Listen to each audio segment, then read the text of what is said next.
The wind had teeth. It bit at the thin wool of her shawl, a constant, hungry thing that found every seam and every worn thread. Agnes kept her head down, watching the toes of her cracked leather boots sink and vanish into the snow, only to reappear for another step. One step. Then another. The motion was all that proved she was still alive. Her world had shrunk to this, the biting air, the white ground, the weight of the old leather suitcase in her right hand. The handle was cold enough to steal the feeling from her fingers, but she did not let go. It was all she had. Everything else was behind her, on the other side of a solid oak door that had clicked shut with the sound of a breaking bone. A final sound. She did not allow herself to remember the faces behind that door. Remembering was a warmth she could not afford. It would only make the cold worse. The sun was a pale wafer in a grey sky, offering no heat, only a flat, unforgiving light that made the endless snowfields glitter. It was a cruel beauty. She had been walking since that pale wafer rose, heading for the dark line of trees that clawed at the horizon. The town was gone, fallen away behind her. The trees promised shelter, a place to break the wind. A place to stop. She wasn't sure if she wanted to stop for a night or for good.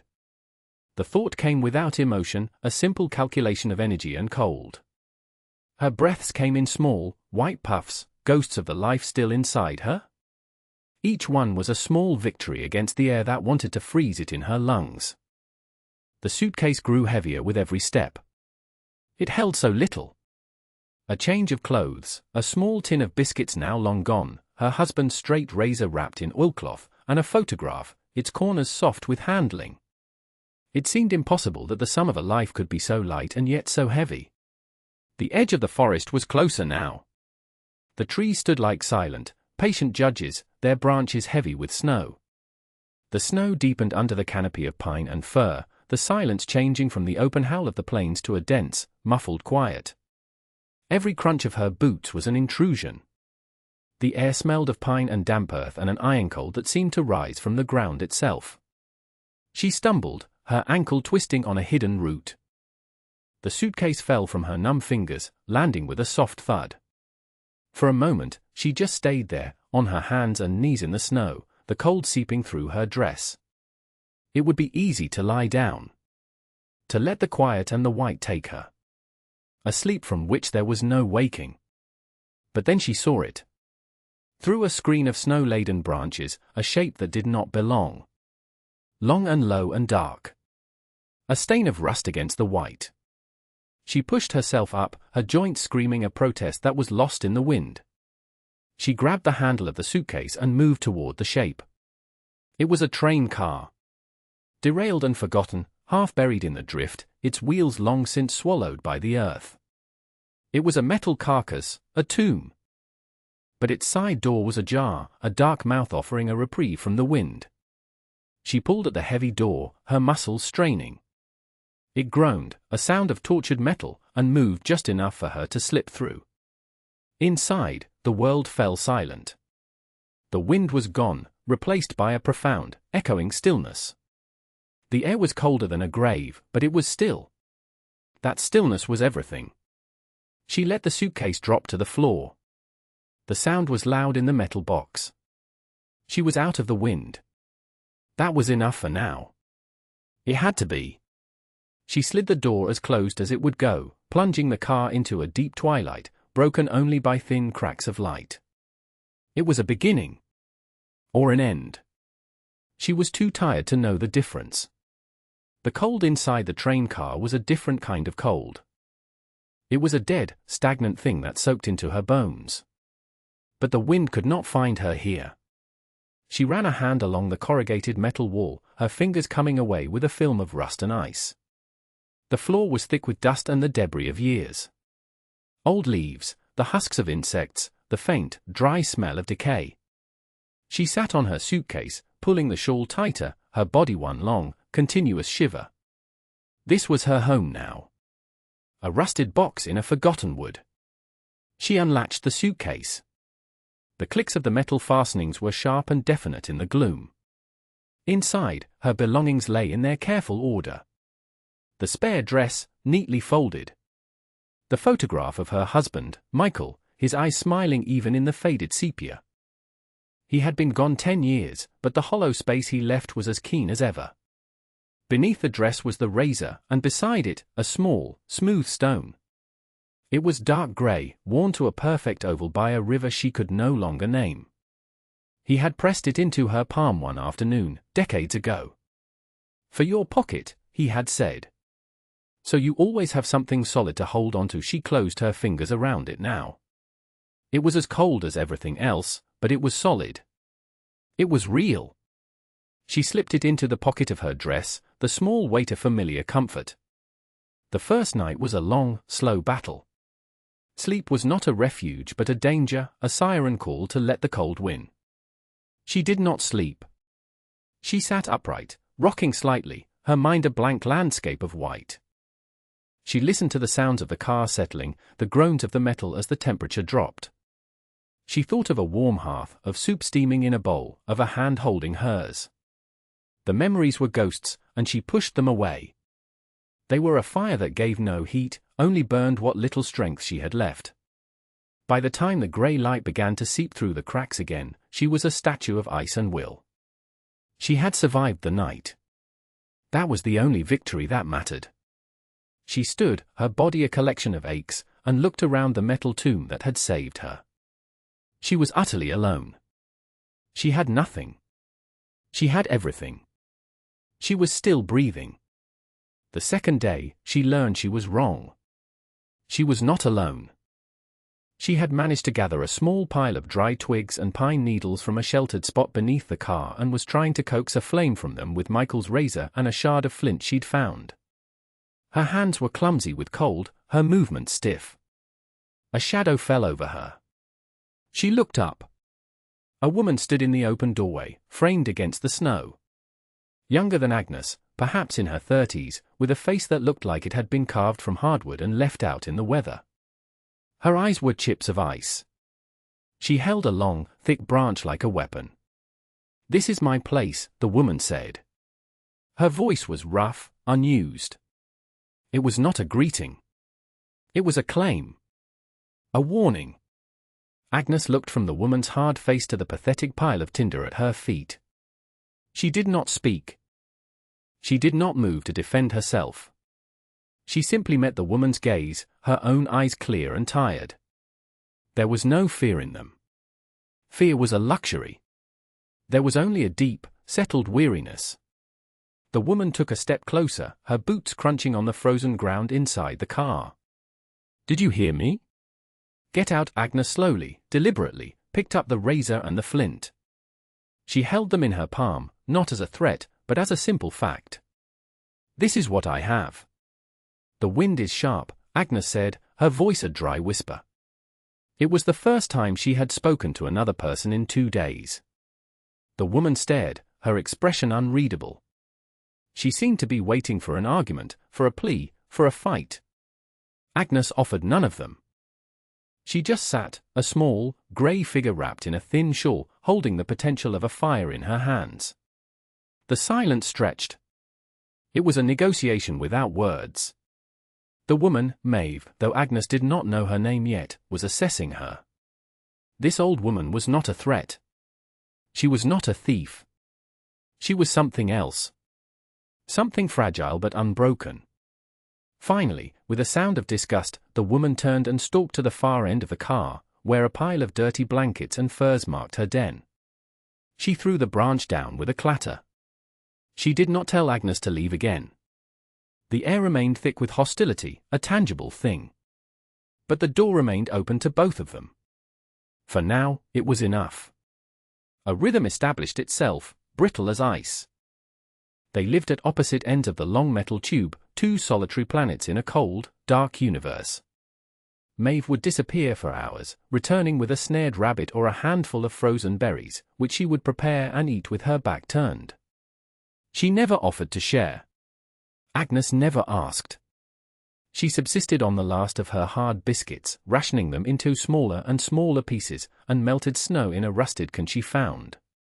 She spent her days tending her tiny, precious fire, a sputtering flame that seemed to constantly be on the verge of dying. It was more for morale than for warmth. It was a living thing in the dead space. One afternoon, Agnes saw him. A boy, or perhaps a young man, it was hard to tell. He stood at the edge of the woods, a thin, spectral figure almost lost against the grey trunks of the trees. He watched the train car. He did not move, did not approach. He just watched. When Agnes shifted, his eyes met hers for a fraction of a second before he melted back into the forest. He was there the next day, and the day after that. A silent sentinel. Maeve saw him too. Agnes watched her glance toward the woods, her face tightening, but she said nothing. She acted as if he wasn't there. It was another piece of the silent puzzle of this place. Agnes learned their language. Averting one's eyes was a sign of peace. A sharp intake of breath was a warning. The careful placement of an object was a sentence. One morning, Agnes woke to find a small piece of dried meat on a clean stone near her sleeping space. It was not near enough to be a gift, but it was not in Maeve's space either. It was in the territory between them. An offering left for a stray. Agnes ate it slowly, gratefully. It was the first real protein she'd had in a week. The warmth spread through her, more potent than the small fire. Later, she took the photograph of Michael from her suitcase and propped it up against the wall. She did not do it for Maeve to see. She did it for herself. To remember that she had not always been this ghost in a metal shell. Maeve saw it. Agnes felt her gaze on the picture, but when she looked up, the other woman was staring into the fire, her expression as closed as ever. But the space between them felt a fraction of an inch smaller. The sky turned the color of a bruise. The wind began to moan, a low, keening sound that vibrated through the metal walls of the car. Snow began to fall, not in gentle flakes, but in a thick, driving sheet that erased the world. The blizzard arrived without preamble, a sudden, violent assault. Maeve had returned just before it hit, a grim set to her jaw. She hauled the heavy door shut, plunging them into near-total darkness, the only light the flickering orange of Agnes's small fire. The sound of the storm was immense. It was a physical presence, a beast trying to claw its way inside. The car shuddered and groaned, and fine powder of snow sifted through invisible cracks, dusting everything in a layer of white. The cold intensified, becoming a predator. Agnes huddled closer to the fire, feeding it stick by precious stick. Maeve sat in her own corner, wrapped in her furs, a statue of defiance. They did not speak. There were no words that could stand against the roar of the wind. Hours passed. Or maybe it was a day. Time dissolved in the relentless noise and the encroaching cold. At some point, there was a frantic scratching at the door. Maeve stiffened, her hand going to the thick branch she kept beside her. The scratching came again, desperate. A gust of wind slammed against the car, and the door scraped open a few inches. A figure stumbled inside, covered in snow, and collapsed on the floor. It was the boy from the woods. Finn. He lay there, shaking uncontrollably, his face blue with cold. He didn't look at them. He curled into a ball, trying to make himself small, a creature of pure animal terror. Maeve stared at him, her face a mask of conflicting emotions. Anger, pity, frustration. Agnes felt a pull, a deep, ancient instinct. She stood, her joints protesting, and took the thin wool blanket from her suitcase. It was one of the last vestiges of her old life, of her bed. She walked over to the boy and draped it over his shaking shoulders. He flinched violently at her touch but did not throw it off. She retreated back to the fire without a word. Maeve watched the entire exchange, her expression unreadable. The three of them sat in the roaring darkness, a triangle of broken souls, bound together by a storm. The fire in the center was a tiny, fragile sun. It was all they had. The world outside went silent first. The roaring of the wind subsided into a whisper, then nothing. When Maeve finally forced the door open, the light was blinding. A new world had been born, sculpted from snow. The drifts were piled high against the car, the trees wore thick white coats, and the sky was a clean, brilliant blue. The air was so cold it felt sharp in the lungs. Inside the train car, the silence was different. The shared ordeal had changed the air between them. It was no longer the silence of hostility, but of exhaustion, of survival. Finn had not moved from his spot, still wrapped in Agnes's blanket, though the violent shivering had stopped. He was asleep, his face slack with a youthfulness Agnes hadn't seen before. Maeve was tending the fire, her movements economical. Agnes sat on her suitcase, holding the cold, smooth river stone in her hand, its familiar way to comfort. "What is that?" Maeve's voice was raspy, but it lacked its usual sharp edge. Agnes looked up, surprised. It was the first direct question Maeve had ever asked her. Agnes opened her palm, showing the stone. "My husband," she said. The two words felt enormous in the quiet car. "He gave it to me." Maeve stared at the stone, then at Agnes's face. A flicker of something crossed her features. "Men give you things," she said, her voice flat, filled with an old bitterness. "Then they leave." She threw a piece of wood onto the fire, sending a shower of sparks into the air. "My brother. He left. Went for gold. Left me with nothing but his debts." The admission hung in the air, raw and exposed. It was not an apology. It was a scar she was showing. Agnes simply nodded, a slow, understanding gesture. She did not offer sympathy or platitudes. She received the story with the same quiet dignity with which she lived. From the corner, a sound. A low, melodic hum. Both women turned. Finn was awake. He was looking at the fire, and he was humming a simple, repeating tune. It was a thread of sound in the vast silence, fragile but beautiful. It was the first sound Agnes had ever heard him make. A small crack in the ice. A beginning. Weeks passed. Winter held its grip, but inside the train car, a tentative spring was underway. A routine became a ritual. Maeve hunted. Agnes kept the fire, her hands now steady. Finn, who remained silent, began to contribute in his own ways. He would gather firewood, his thin arms piled high. He would use a piece of charcoal to draw intricate patterns on the floor, patterns that he would wipe away at the end of each day. They were a strange, unspoken family, their bonds forged in cold and silence. One afternoon, Agnes looked up from the fire and saw them. Two figures, dark against the snow, walking deliberately toward the train car. They were dressed in heavy wool coats and hats, clothes of the town, clothes of another world. Her breath caught in her throat. She knew them instantly. Her son, Richard, and his wife, Eleanor. They stopped a few yards from the car, their expressions a mixture of shock and distaste. Maeve moved to stand in the doorway, her body a rigid line of defense. Finn shrank back into the shadows at the far end of the car. "Mother." Richard's voice was strained. He took a step forward. "Mother, is that you?" Agnes did not answer. She felt the warmth of the fire on her front and the cold of the past on her back. Richard's face was pinched with worry, but it was a selfish worry. The worry of a man inconvenienced by his own conscience. Eleanor hung back, her gaze sweeping over the rusted metal, the smoke-stained interior, the hard-faced woman in the doorway. Her face was a perfect mask of horrified pity. "We've been looking for you for weeks," Richard said, his voice louder now, trying to fill the space with his authority. "We were worried sick. We thought the worst." Agnes finally stood up. She felt the eyes of Maeve and Finn on her.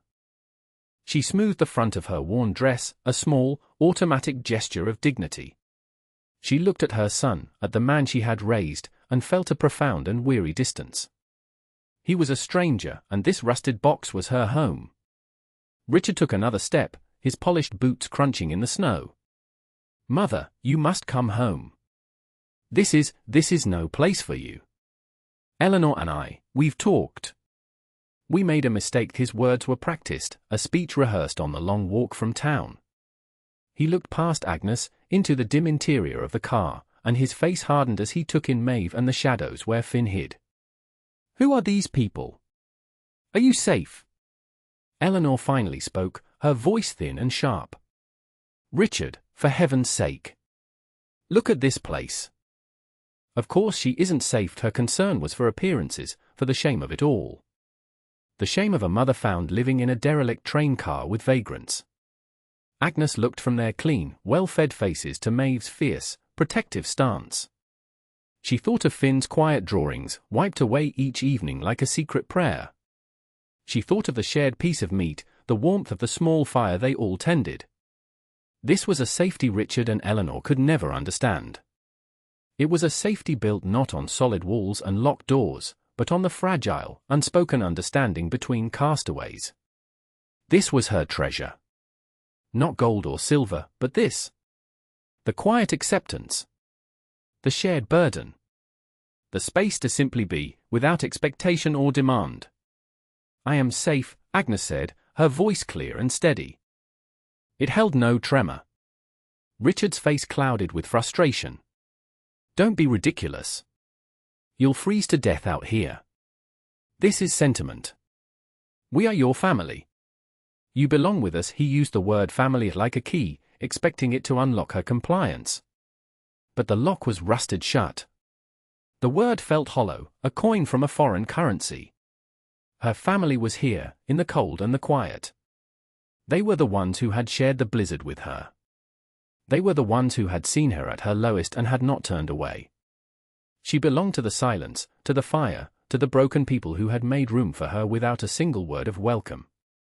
Agnes took a small step forward, out of the shadow of the car and into the pale afternoon light. She looked directly at her son. Her gaze was not angry, not accusatory. It was simply clear. The wind lifted a few strands of her grey hair, and she did not bother to brush them away. This is my place now, she said.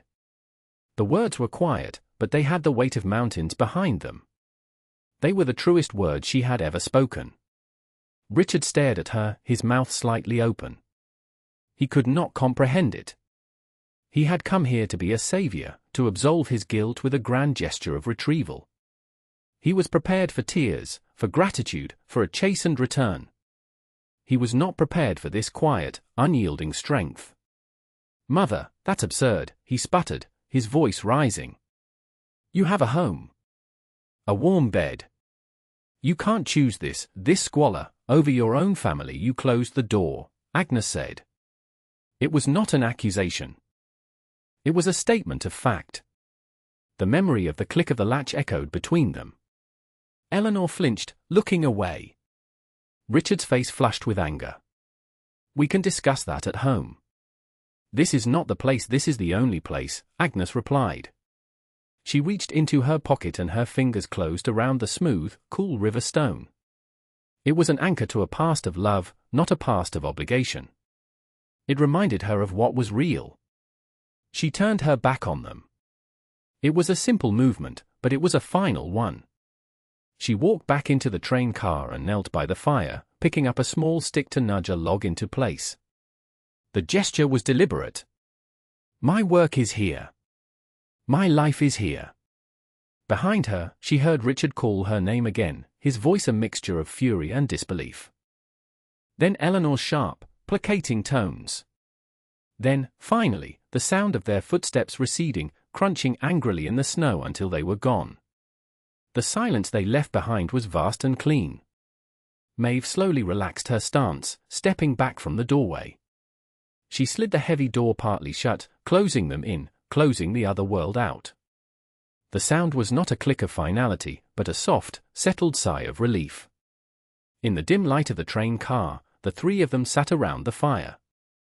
The confrontation had taken something from the air, but it had left something else in its place. A certainty. The space was theirs now, fully and completely. No one spoke for a long time. The only sounds were the crackle of the flames and the soft whisper of the wind outside.